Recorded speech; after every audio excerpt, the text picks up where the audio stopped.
Hello everyone. This is today's session of the Hindu newspaper analysis. Today we will discuss mainly four issues. The first issue is the disaster management amendment bill. The second issue is what is the unified lending interface by RBI. The third issue is limited access to mental health care despite rising demand. And the fourth issue is artificial intelligence may not steal many jobs after all. It may just make workers more efficient. So let's discuss all the issues. The Disaster Management Amendment Bill is naughty. Why news? On August 1, 2024, the central government introduced the Disaster Management Amendment Bill in Lok Sabha. Brought in the wake of climate-induced disasters, the bill saw much evidence of a further centralization of an already heavily centralized Disaster Management Act 2005. अगस्त 1 को central government ने लोकसभा के अंदर disaster management amendment bill introduce किया है। और ये ऐसे time पर इंट्रोड्यूस किया है जब इंडिया के अंदर बहुत सारे क्लाइमेट इंड्यूस्ड डिजास्टर्स शो हो रहे हैं। और ये जो बिल इंट्रोड्यूस किया गया है ये कहीं ना कहीं शो करता है कि रूल्स एंड रेगुलेशन को सेंट्रलाइज करने की कोशिश की गई है। इससे पहले जो डिजास्टर मैनेजमेंट एक्ट 2005 कंटिन्यू अभी भी जो चल रहा है वो हैवीली सेंट्रलाइज्ड है already. This act, in its current form, already mandated the creation of many authorities and committees at the national, state and district level. Disaster management act 2005 जो currently अभी भी चल रहा है ऑलरेडी इसके through many authorities and committees का creation किया गया है स्टेट लेवल पर, सेंट्रल लेवल पर और डिस्ट्रिक्ट लेवल पर। The proposed bill further provide statutory status to the pre act organisation such as national crisis management committee and a high level committee complicating the chain of action to be followed in case of disasters। अभी जो ये bill introduce किया गया है ये bill pre act organisation जो भी थे जैसे national crisis management committee and high level committee इन्हें अब स्टैट्यूटरी स्टेटस दे दिया जाएगा। और ये कहीं ना कहीं डिजास्टर के केस में जो भी एक चेन ऑफ एक्शन होता है उसको कॉम्प्लिकेटिंग करने का काम करेगा। The bill claimed to strengthen the working of National Disaster Management Authority and the State Disaster Management Authority to prepare state and national level plan। ये जो बिल इंट्रोड्यूस किया गया है ये क्लेम करता है कि नेशनल लेवल पर और स्टेट लेवल पर ये bill national disaster management authority को और स्टेट डिजास्टर मैनेजमेंट अथॉरिटी को कहीं ना कहीं स्ट्रेंथ करने का वर्क करेगा। It also establish N urban disaster management authority for state capitals and cities with municipal corporation. State capital और म्यूनिसिपल कॉरपोरेशन वाले जितने भी सिटीज हैं वहाँ पर urban disaster management authority establish किया जाएगा। इस बिल के अंदर ये प्रोविजन किया गया है। However, this intended decentralization of functions without the necessary financial devolution creates more problem than it solves। Bill के अंदर जो ये इंटेंट किया गया है कि फंक्शंस को डिसेंट्रलाइजेशन किया जा रहा है बट इसके अंदर नेसेसरी फाइनेंशियल डेवोल्यूशन क्रिएट नहीं किए गए हैं जो कि प्रॉब्लम को सॉल्व करने के बजाय कहीं ना कहीं इंक्रीज करेंगे। इट मीन्स ये बिल ये इंश्योर करता है कि फंक्शंस का डिसेंट्रलाइजेशन तो किया गया है बट फाइनेंशियल डेवोल्यूशन पर उतना फोकस नहीं किया गया जितना होना चाहिए था। What is disaster? Disaster is a catastrophe, mishap, calamity, or grave occurrence in any area that result in a significant loss of life or human suffering, damage and destruction of property or degradation of environment। Disaster एक catastrophe है, mishap, calamity और grave occurrence है किसी particular area के अंदर जिसकी वजह से loss of life and human suffering होता है, प्रॉपर्टी को डैमेज एंड डिस्ट्रक्शन होता है, इन्वायरमेंट डिग्रेडेशन होता है। It is beyond the capacity of the community of the affected area to deal with. Affected area के अंदर जो भी कम्युनिटी होती है जो भी पीपल होते हैं ये उनकी कैपेसिटी यानी डील करने के लिए उनकी कैपेसिटी से बाहर होता है। It may be caused by natural cause, human made cause, accident और नेग्लिजेंस। डिजास्टर नेचुरल कॉज की वजह से भी हो सकता है, ह्यूमन मेड कॉज भी हो सकते हैं, एक्सीडेंटल हो सकता है, नेग्लिजेंस की वजह से भी हो सकता है। What is disaster management? Disaster management क्या है? Disaster management means preparing for potential calamity and responding to them as quickly, strategically and effectively as possible. Disaster management का मीनिंग होता है कि अगर इस तरह का डिजास्टर आता है तो पोटेंशियल कैलेमिटीज एंड जो भी उसके लिए प्रिपरेशन किए जाते हैं उन्हें क्विकली तरीके से किया जाए और क्विकली रिस्पॉन्डिंग भी इस तरह की कैलेमिटी के बाद होना चाहिए strategically and effectively as possible. It means कोई भी कैलेमिटी आती है तो उसको क्विकली स्ट्रेटेजिकली एंड इफेक्टिवली तरीके से रिस्पॉन्ड करने का जो प्रोसेस है उसको डिजास्टर मैनेजमेंट बोला जाता है। इसके अंदर बहुत सारे कंपोनेंट इंक्लूड हो सकते हैं, जैसे typically this involve following: prevention and control of danger और threat of any disaster, early preparedness to deal with any disaster, immediate response to any threatening disaster situation of disaster, qualitative assessing the severity of magnitude of effect of any disaster, capacity building, early evacuation, rescue and relief, rehabilitation and reconstruction, सारे work disaster management के अंदर आ जाते हैं। Establishment of National Disaster Management Authority. National Disaster Management Authority is a statutory body that was established under Disaster Management Act 2005 for disaster management in India. India के अंदर disaster management के लिए disaster management act 2005 introduce किया गया था और इसी के अंडर एक statutory body national disaster management authority यहाँ पर इस्टेब्लिश किया गया था। It is the apex body for disaster management in India which is headed by the prime minister of India. Disaster management authority जो है वो इंडिया में डिजास्टर मैनेजमेंट के लिए एपेक्स बॉडी है जो कि प्राइम मिनिस्टर के द्वारा हेड की जाती है। National authority shall consist of prime minister who is chairperson, other members not exceeding 9 are to be nominated by chairperson of national authority. National authority की अगर बात की जाए तो नेशनल अथॉरिटी का जो चेयरपर्सन होता है डिजास्टर मैनेजमेंट के लिए, जो नेशनल अथॉरिटी होती है उसका चेयरपर्सन प्राइम मिनिस्टर होता है। अदर मेंबर्स की अगर बात की जाए तो मैक्सिमम 9 मेंबर हो सकते हैं जो कि चेयरपर्सन के द्वारा नॉमिनेटेड किए जाते हैं। National authority shall meet as and when necessary and at such time and place as the chairperson may think fit and chairperson preside over the meeting of national authority. National authority और इसके members का meeting कहीं भी किसी भी time पर हो सकता है, जब चेयरपर्सन को लगे तभी वो मीटिंग प्रिसाइड ओवर कर सकता है। पावर एंड फंक्शंस क्या होती है? Lay down policies and plans for disaster management. National authority approve the national plan, coordinate the enforcement and implementation of policy and plan related to disaster management. National authority recommends provision of funds for the purpose of mitigation, provide support to other countries affected by major disasters. It approve plans prepared by ministries or department in accordance with the national plan. National authority lay down guidelines that needed to be followed by state authority in drawing up the state plan.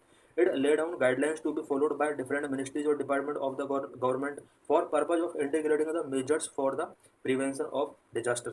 ये national disaster management authority के कुछ work थे। And 2 works अभी और भी हैं।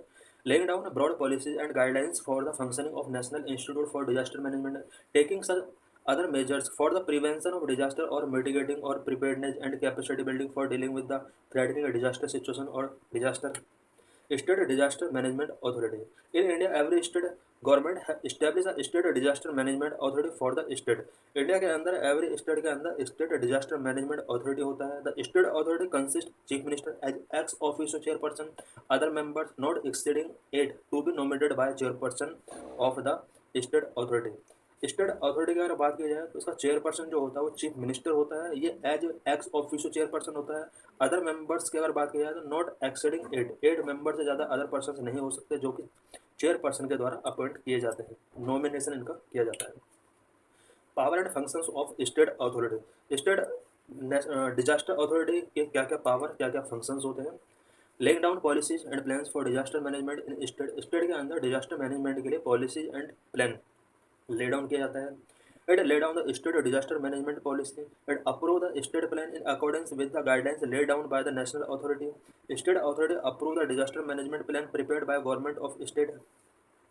Government of state के द्वारा जो भी प्लान प्रिपेयर किए जाते हैं, डिजास्टर मैनेजमेंट प्लान जो भी तैयार किए जाते हैं उसको अप्रूवल देने का वर्क इसी का होता है। Lay down guidelines of the state for purpose of integration of measures for the prevention of disaster and mitigation in their development plan and project. Plans और प्रोजेक्ट के डेवलपमेंट के लिए एंड जो भी मेजर्स लिए जाते हैं उनको इंटीग्रेट करने का work state disaster management authority करती है। It recommend provisions of fund for prepared measures के लिए फंड रिकमेंड करता है।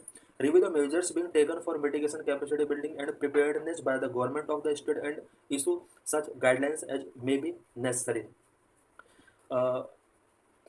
Mitigation capacity building and preparedness government of state, particular किसी स्टेट की जो गवर्नमेंट होती है वो अगर कोई भी गाइडलाइन इशू करती है, उस गाइडलाइन को इम्प्लीमेंट कराने का जो वर्क होता है या उसके लिए कैपेसिटी बिल्डिंग करने का जो वर्क होता है, ये स्टेट डिजास्टर मैनेजमेंट अथॉरिटी का होता है। About disaster management amendment bill 2024, 1 सितंबर को जो लोकसभा के अंदर disaster management amendment bill 2024 introduce किया गया है, इसके क्या क्या प्रोविजन है? This will make provision for the constitution of urban disaster management authority for state capitals and large city having municipal corporation except the union territories of Delhi and Chandigarh.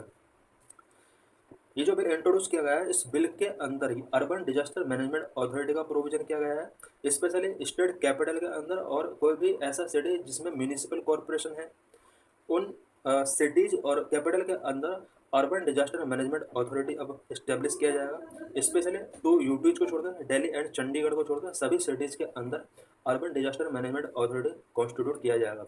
Amendment will empower the National Disaster Management Authority and State Disaster Management Authority to prepare the disaster plan at national level and state level respectively, instead of plan made by the disaster National Executive Committee and State Executive Committee। इससे पहले जो भी plan तैयार किए जाते थे, disaster plan तैयार किए जाते थे स्टेट में, स्टेट एग्जीक्यूटिव कमेटी के द्वारा और सेंटर में नेशनल एग्जीक्यूटिव कमेटी के द्वारा प्लान तैयार किए जाते थे।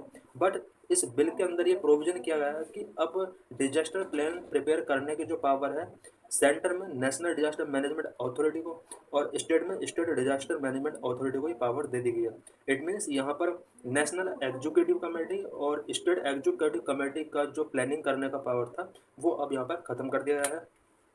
National Disaster Management Authority will have the authority to appoint expert and consultant as necessary to fulfill its functions effectively। National disaster management authority को अब ये अथॉरिटी दे दी गई है कि वो फंक्शंस को इफेक्टिवली तरीके से फुलफिल करने के लिए एक्सपर्ट एंड कंसल्टेंट को अपॉइंट कर सकता है। Its seek to create a disaster database at national and state level which will include disaster assessment, fund allocation detail, expenditure, preparedness and mitigation plan, risk register according to type and severity of risk and such other relevant matters in accordance with such policy as may be determined by union government। State disaster management authority और national disaster management authority दोनों को अब ये power दे दी गई है कि ये दोनों अब आ, आ, अपना डिजास्टर डाटाबेस प्रिपेयर कर सकते हैं। इस डिजास्टर डाटाबेस के अंदर disaster assessment, fund allocation detail, expenditure, preparedness and mitigation plan, risk register according to type and severity of risk and such other relevant matters इसमें इंक्लूड हो सकते हैं। Bill will grant statutory recognition to existing bodies like the national crisis management committee and high level committee. ये bill इससे पहले जो भी existing bodies थी like national crisis management committee and high level committee, इनको अब ये बिल स्टेचुटरी रिकॉग्निशन प्रोवाइड करता है। It also seek to make provision for a state disaster response force by state government. State government को अभी power दे दी गई है कि वो state disaster response force make कर सकते हैं। In amendment bill a new section 60A will be added to empower both central and state government to direct individual to take necessary actions or refrain from them to mitigate disaster impact with penalties for non-compliance not exceeding 10,000। Amendment bill के अंदर section 60A establish किया गया है जिसमें centre और state government को दोनों को पावर दे दी गई है कि वो इंडिविजुअल्स को डिजास्टर से रिलेटेड कोई भी डायरेक्शंस दे सकते हैं और अगर कोई भी पर्सन नॉन कंप्लायंस करता है तो उसके लिए पेनल्टी का प्रोविजन किया गया है जो कि 10,000 रुपीज से एक्सीड नहीं होगा। What is the unified lending interface by the RBI? RBI के द्वारा जो ये unified lending interface scheme launch किया गया है, इसके रिगार्डिंग हम कुछ इंपॉर्टेंट पॉइंट्स यहाँ पर डिस्कस करेंगे। Why in use The Reserve Bank of India, as part of its strategy to create a digital public infrastructure in the country, has announced that a new technology platform called the Unified Lending Interface would be introduced by the Reserve Bank Innovation Hub, Bengaluru, which will enable frictionless credit to farmers and MSME borrowers। Reserve bank of India ने अपने strategy के part के तौर पर एक digital public infrastructure country के अंदर create करने के लिए एक यहाँ पर प्रॉमिस किया है। और ये जो एक नया प्लेटफॉर्म होगा, ये यूएलआई यानी यूनिफाइड लैंडिंग इंटरफेस होगा, जो कि reserve bank innovation hub Bengaluru के द्वारा इंट्रोड्यूस किया जाएगा। इसका इम्पोर्टेंस क्या है? सबसे इम्पोर्टेंट जो इसका रेलेवेंस है वो ये है कि ये फार्मर्स और एमएसएमई बोरोवर्स के लिए फ्रिक्शन लेस क्रेडिट इनेबल कराएगा। What is ULI? ULI is a platform that facilitates the seamless flow of customers' digitized financial and non-financial data from multiple data service providers to lenders, making credit seamless and customer journeys frictionless for a diverse range of borrowers. ULI एक platform है जहाँ पर customer का जो भी digital financial and non financial data है वो easily तरीके से लेंडर्स को प्रोवाइड हो सकता है, जिसके बेस पर फार्मर्स और एमएसएमई बोरोवर्स को लोन लैंडिंग किया जा सकता है। This platform facilitate seamless and constant based flow of digital information including even land record of various state. ULI जो प्लेटफॉर्म है ये डिजिटल इंफॉर्मेशन का जो फ्लो होगा वो seamless and consent base flow होगा, और इसमें land record of various state भी यहाँ पर इंक्लूड होंगे।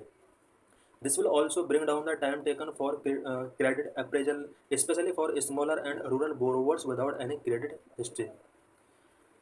क्रेडिट अप्रेजल को इजीली तरीके से ब्रिंग डाउन करेगा, specially smaller and rural borrowers जो होते हैं उन्हें without any credit history easily तरीके से लोन प्रोवाइड कराया जा सकता है। This will reduce the complexity of multiple technical integrations beside enabling borrowers to get the benefit of similar delivery of credit and quicker turn around time without requiring extensive and time consuming documentation. कोई भी अगर loan approval कराना होता है तो उसमें time consuming documentation का जो प्रोसेस है ये बहुत ही एक्सटेंसिव है, और इसको रिड्यूस करने के लिए यहाँ पर ये प्लेटफॉर्म लॉन्च किया गया है। How will it work? ULI किस तरह से वर्क करता है? For first time loan seekers without any credit history और required documentation availing a bank loan is near impossible. अभी करंट में क्या होता है कि जो भी फर्स्ट टाइम लोन सीकर है उसका पहले हिस्ट्री देखा जाता है, डॉक्यूमेंटेशन कराया जाता है, और तब उसको बैंक लोन मिल भी सकता है, नहीं भी मिल सकता, और उसमें कई सारे हर्डल्स आते हैं। Now with ULI digital credit information can be made available through a simple platform which provide access to data providers and lenders to serve the need of perspective borrowers. अब यूएलआई प्लेटफॉर्म के through digital credit information जो भी होगा वो single platform पर ही making किया जा सकता है, क्योंकि इससे पहले लोन पास कराने के प्रोसेस में अगर कोई डॉक्यूमेंट अवेलेबल नहीं हो पाता है लेंडर के लिए तो यहाँ पर लोन उन्हें नहीं मिल पाता था। अब एक प्लेटफॉर्म होगा जहाँ पर लेंडर होगा और बोरोवर होगा, डॉक्यूमेंट का एक्सचेंज होगा और उन्हें इजीली तरीके से लोन प्रोवाइड करा दिया जाएगा। While ULI facilitates access to data about the loan applicant's economic activity, it also allows financial sector players to access the data by connecting to the platform through a plug and play mode. ULI के through जो facility मिलता है वो loan applicant का जो भी economic activity है इस प्लेटफॉर्म पर वो पहले से मेंशन होगा, और जो भी लैंडर होंगे वो उसको इवेल्युएट करेगा और उसके थ्रू इन्हें लोन प्रोवाइड कराया जाएगा। Therefore the loan applicant need not have to spend week to search and secure the document. अभी डॉक्यूमेंट को सर्च करने के लिए, सिक्योर करने के लिए बहुत टाइम लगता है एप्लीकेंट के लिए, बट अब ऐसा कोई टाइम नहीं लगेगा। अब एक प्लेटफॉर्म पर डिजिटली डॉक्यूमेंट को सबमिट कर दिया जाएगा और उसको लेंडर इवेल्युएट करके जितना भी लोन अप्रूवल किया गया लोन प्रोवाइड कराया जा सकता है। Instead, the bank, the NBFC, or the fintech would fetch data about the applicant from source available on the ULI platform. ULI platform पर एप्लीकेंट का जो भी डाटा होगा, अब कुछ बैंकिंग एंड नॉन बैंकिंग जो इंस्टीट्यूशंस हैं वो इजीली तरीके से, specially bank, NBFC and fintech company जो भी हैं ये अब डाटा को फैच कर सकती है और इजीली तरीके से लोन अप्रूव कर सकती हैं।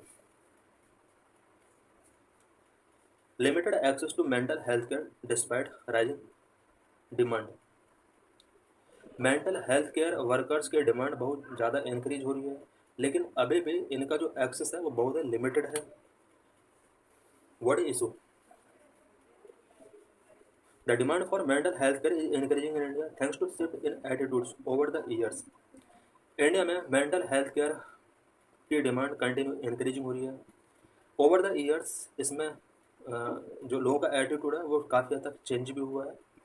और ग्राफिकली हम देखेंगे किस तरह से लोगों का एटीट्यूड इसको लेकर चेंज हुआ और किस तरह से हेल्थ केयर वर्कर्स के थ्रू लोग प्रॉफिट भी गेन कर रहे हैं। Our data show that there is no commensurate rise in number of mental health professionals. The WHO guidelines state that there should be at least 3 practicing psychiatrists per 1 lakh population.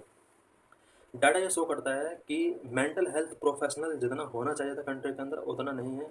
WHO की guidelines ये कहती है कि 1 lakh population पर at least 3 practising psychiatrist होने चाहिए। As per the latest National Mental Health Survey, which was conducted between 2015 and 16, India has only 0.75 psychiatrists per 1 lakh population. National mental health survey 2015-16 की जो रिपोर्ट है उसके अकॉर्डिंग इंडिया के अंदर 1 lakh population पर 0.75 psychiatrist available हैं। In its 2023 report, Mental Health and Management in Contemporary Times, the Parliamentary Standing Committee on Health and Family Welfare stated that there were 9,000 working psychiatrists in India at time. Present में India के अंदर total 9,000 working psychiatrist हैं। If the goal is to have 3 psychiatrists per 1 lakh population, India would require 36,000. The report said. इस report में ये कहा गया है कि अगर इंडिया चाहता है कि WHO की जो भी गोल है 3 साइकियाट्रिस्ट पर 1 लाख का इंडिया के अंदर, तो इसके लिए इंडिया में 36,000 साइकियाट्रिस्ट की नीड होगी। की पॉइंट्स ऑफ रिपोर्ट, अभी जो रिपोर्ट आया है इस रिपोर्ट का क्या क्या की पॉइंट्स हैं। The report also pointed out that about 1,000 psychiatrist enter the workforce every year. India के अंदर एवरी ईयर 1,000 साइकियाट्रिस्ट एंटर करते हैं। Keeping aside factors such as attrition and unemployment, it would take India about 27 years to meet the WHO recommended goal. WHO ने जो भी 3 psychiatrist पर 1 lakh population के लिए जो रिकमेंडेशन किया है उसको अचीव करने के लिए इंडिया को अभी 27 ईयर्स का टाइम लग सकता है। If India wants to achieve this mark earlier, it requires a policy intervention with adequate incentive to increase supply. अगर हमें साइकियाट्रिस्ट की सप्लाई को इंक्रीज करना है इंडिया के अंदर, तो उसके लिए हमें एडिक्वेट इंसेंटिव्स लेना होगा। पॉलिसी इंटरवेंशन की इसके लिए रिक्वायरमेंट होगी। India rate of 0.75 is poor compare to other country. Other country के साथ अगर कंपेयर किया जाए तो इंडिया के अंदर साइकियाट्रिस्ट जो है 1 लाख पॉपुलेशन पर वो 0.75 है, जो कि अदर कंट्री के कंपेयर में बहुत ही लेज है। Among the BRICS nations, India is one of the 2 countries with the lowest number of psychiatrists per capita. The other is Ethiopia, which employs 0.1 psychiatrist per 1 lakh population. BRICS nation के साथ अगर India को compare किया जाए तो ब्रिक्स नेशन में लोवेस्ट 2 कंट्रीज में इंडिया का नंबर आता है सेकंड नंबर पे। इसके लोअर इथोपिया कंट्री है जहां पर 1 लाख पॉपुलेशन पर साइकियाट्रिस्ट का जो नंबर है वो 0.1 है और इंडिया का 0.75 है। However, India fares better in South Asia. Of the 12 surveyed states in National Mental Health Survey, Kerala was only one that employed more than 1 psychiatrist per 1 lakh population. South Asia में India other country compare में काफ़ी better है, but India के अंदर जो सर्वे कराया गया है स्टेट वाइज सर्वे कराया गया है, इसमें केरला के अंदर सबसे ज़्यादा 1 लाख पॉपुलेशन पर अबाउट 1 साइकियाट्रिस्ट है। Manipur and West Bengal ranked second and third respectively with 0.5 psychiatrist पर 1 लाख पॉपुलेशन। सेकंड स्टेट की अगर बात की जाए तो वेस्ट बंगाल, मणिपुर एंड वेस्ट बंगाल है जहाँ पर 1 लाख पॉपुलेशन पर 0.5 साइकियाट्रिस्ट हैं। Tamil Nadu ranked 7th with a rate of 0.3. States in North and Central India such as Uttar Pradesh, Chhattisgarh, Rajasthan and Madhya Pradesh ranked the lowest. इस रेशो के अकॉर्डिंग अगर लोएस्ट स्टेट को देखा जाए तो यहाँ पर यूपी, छत्तीसगढ़, राजस्थान एंड मध्य प्रदेश हैं जिनका लोएस्ट रैंक है। इट मीन्स 1 लाख पॉपुलेशन पर जितना साइकियाट्रिस्ट होना चाहिए था उससे बहुत ही कम नंबर है इन स्टेट के अंदर। Chart one, the number of psychiatrist require at the end of every year to met the WHO recommendation. ये चार्ट शो कर रहा है कि एवरी ईयर के एंड में 1 लाख पॉपुलेशन पर एटलीस्ट कितना साइकियाट्रिस्ट होना चाहिए। 2023 में हम देख सकते हैं कि 10,000 होना चाहिए था, 2024 में 10,000 साइकियाट्रिस्ट होना चाहिए था। 2036 में इंडिया के अंदर 1 लाख पॉपुलेशन पर एटलीस्ट यहाँ पर ईयर के एंड में कितना साइक्रेटिस्ट होना चाहिए कंट्री के अंदर, उससे रिलेटेड डाटा है इंडिया के अंदर। 2036 में अबाउट 21-22,000 साइक्रेटिस्ट होने चाहिए। 2050 में अबाउट 35,000 साइक्रेटिस्ट होने चाहिए। Red line show the number of psychiatrist पर 1 lakh population required at the end of every year. Every year के एंड में 1 लाख पॉपुलेशन पर कितने साइक्रेटिस्ट होने चाहिए। 2024 में अबाउट 3 साइक्रेटिस्ट होने चाहिए इंडिया के अंदर। 2036 तक इंडिया के अंदर अबाउट 1.7 के आसपास साइक्रेटिस्ट होने चाहिए, और 2050 तक 1 लाख पॉपुलेशन पर अबाउट 2.7 के आसपास साइक्रेटिस्ट होना चाहिए। Chart of number of working psychiatrist पर 1 lakh people in selected country. कुछ कंट्रीज में यहाँ पर हम देख सकते हैं कि अलग अलग डाटा है। 1 लाख पॉपुलेशन पर कितना साइक्रेटिस्ट हैं। सबसे ज़्यादा रसिया के अंदर है, यहाँ पर 1 लाख पॉपुलेशन पर अबाउट 8.2 के आसपास साइक्रेटिस्ट हैं। और बात अगर की जाए ब्राज़ील की, तो यहाँ पर लगभग 3 के आसपास 1 लाख पॉपुलेशन पर साइक्रेटिस्ट हैं। उसके बाद Maldives, China, Iran, UAE, Egypt, south Africa, Saudi Arabia. India की अगर बात की जाए तो यहाँ पर 0.75 1 लाख पॉपुलेशन पर साइक्रेटिस्ट हैं। इथोपिया के अंदर सबसे कम साइक्रेटिस्ट हैं 1 लाख पॉपुलेशन पर। India is lowest two among BRICS nations but among the highest two in South Asia. South Asia के अंदर जो कंट्री है, India, Sri Lanka, Bhutan, Nepal, Afghanistan, Bangladesh, Ethiopia. South Asia के नेशंस में 1 लाख पॉपुलेशन पर नंबर ऑफ साइक्रेटिस्ट के रेशो के तौर पर देखा जाए इंडिया टॉप पर है। बट अगर ब्रिक्स नेशन के हिसाब से देखा जाए तो ब्रिक्स नेशन में लोअर 2 कंट्रीज के अंदर आता है, जिसमें पहला इथोपिया है सबसे लोअर पे, और उसके बाद इंडिया आता है। Chart 3 the number of working psychiatrist पर 1 lakh people in served state wise अगर देखा जाए इंडिया में 1 लाख पॉपुलेशन पर जो साइक्रेटिस्ट हैं, केरला के अंदर सबसे ज़्यादा है, अबाउट 1.2 साइक्रेटिस्ट हैं 1 लाख पॉपुलेशन पर। उसके बाद मणिपुर सेकंड नंबर पर आता है, थर्ड नंबर पर वेस्ट बंगाल आता है। उसके बाद सबसे लोवेस्ट अगर देखा जाए तो एमपी है, जहाँ पर सबसे कम साइक्रेटिस्ट 1 लाख पॉपुलेशन पर है। Chart for share of respondents who show various positive behaviour towards mental health in 2018 and 21। 2018 और 21 में मेंटल हेल्थ बिहेवियर को लेकर क्या क्या पॉजिटिव चेंजेस देखे गए हैं। एटीट्यूड, प्रैक्टिसेस एंड अवेयरनेस, इन तीनों के बेस पर हम देखेंगे कि लोगों के अंदर 2018 से 2021 में क्या क्या पॉजिटिव चेंजेस आए हैं। बात अगर एटीट्यूड की जाए, believe that individuals with mental illness can be given responsibility. लोग ये बिलीव करते हैं कि जो मेंटल इलनेस पीपल हैं उनको रिस्पॉन्सिबिलिटी दी जा सकती है। तो ऐसा एटीट्यूड 30% जहाँ पर रखने वाले लोग थे 2018 में, वो अब 65 हो गए। Practice, willing to seek treatment, 2018 में ओनली 54% ट्रीटमेंट सीकिंग कर रहे थे, जो कि अब 2021 में 92% हो गया था। अवेयरनेस की बात अगर की जाए तो 87% लोग अवेयरनेस थे इसको लेकर, अब 96% लोग अवेयर हो गए हैं। Next important issue is artificial intelligence may not steal many jobs, after all it may just make workers more efficient. Why news, Alorica, a company in Irvine, California, that run customer service centers around the world, has introduced an artificial intelligence translation tool that lets its representative talk with customers and who seek to understand different language and 75 dialect। California में Irwin company के अंदर California के अंदर Irwin में एलोरिका company के अंदर इस company ने वर्ल्ड वाइड बहुत सारे कस्टमर सर्विस सेंटर रन कर रखे हैं। इसने एक artificial intelligence translator tool introduce किया है, जो कि कस्टमर्स के साथ टॉक करता है। 200 डिफरेंट लैंग्वेजेस और 75 डायलेक्ट्स को ये स्पीक कर सकता है। Such is the power of artificial intelligence, ये जो पावर है आर्टिफिशियल इंटेलिजेंस की पावर है। And potentially the threat, perhaps companies would not need as many employees and will slash some job. और ऐसा माना जा रहा है कि ये कंपनी जो कि एम्प्लॉयज की नीड हुआ करती थी, अब वो नीड नहीं होगी और इससे जॉब स्लैश हो सकती है। Does artificial intelligence really cutting down job? क्या आर्टिफिशियल इंटेलिजेंस रियली जॉब्स को कटिंग डाउन कर रही हैं? Artificial intelligence may not prove to be the job killer that many people fear. Artificial intelligence कोई proof नहीं मिला है कि ये जॉब किलर कर सकती हैं जैसा मैनी पीपल फियर करते हैं।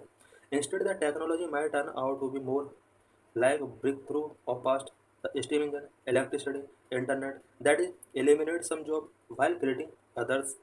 पास्ट के जो भी हिस्ट्री रही है, क्योंकि पास्ट में स्टीम इंजन आया, इलेक्ट्रिसिटी आया, इंटरनेट आया, यहाँ पर जॉब एलिमिनेट हुआ है, साथ में जॉब क्रिएट भी हुई है। And probably making workers more productive in general to the eventual benefit of themselves, their employers and economy. In general अगर देखा जाए तो यहाँ पर वर्कर्स की जो प्रोडक्टिविटी है वो बढ़ती है आर्टिफिशियल इंटेलिजेंस के यूज करने से। इससे देमसेल्व्स को, एम्प्लॉयर को, इकोनॉमी को, सबको इससे बेनिफिट होता है। We have seen other big technological event in our history and though did not lead to a large rise in employment. History में हमने बहुत सारे टेक्नोलॉजिकल इवेंट देखे हैं, अनएम्प्लॉयमेंट उसकी वजह से राइज नहीं हुआ है। Technology destroy but also create, there will be new jobs at come that come about. Technology destroy तो करता है बट क्रिएट भी करता है। At its core artificial intelligence empower machines to perform task previously thought to require human intelligence. Artificial intelligence machine को empower करता है task perform करने के लिए, जिसके लिए पहले ह्यूमन इंटेलिजेंस रिक्वायर होता था। The technology has emerge with the problem solving computer program. और ये टेक्नोलॉजी धीरे धीरे इमर्ज हुआ है और स्पेशली प्रॉब्लम्स को सॉल्व करने के लिए टेक्नोलॉजी का यूज किया जाता है। Artificial intelligence burst into public consciousness in 2022 when OpenAI introduced ChatGPT, the generative AI tool that can conduct conversations, write computer code, compose music, craft essay, and supply endless stream of information। Public consciousness में artificial intelligence का जो bast हुआ था वो 2022 में हुआ था, जिस टाइम पर ओपन एआई ने चैट जीपीटी, जो कि एक जनरेटिव टूल है, उसको इंट्रोड्यूस किया था। इसके थ्रू कन्वर्सेशंस कंडक्ट कराए जा सकते हैं, कंप्यूटर कोड राइट किया जा सकते हैं, म्यूजिक कंपोज किया जा सकता है, ऐसे क्राफ्ट किया जा सकते हैं, and endless stream of information supply की जा सकती है। The arrival of generative AI has raised worries that chatbot will replace freelance writers, editors, coders, telemarketers, customer service reps, paralegals and many more. Artificial intelligence का जो ये arrival है, इसकी वजह से बहुत सारे वरीज रेज हुए हैं, जैसे कि ये राइटर्स को रिप्लेस कर देगा, editors, coders, telemarketers, customer service reps, paralegals and many more को रिप्लेस कर देगा। ऐसे लोगों के अंदर कंसर्न रेज हो रहे हैं।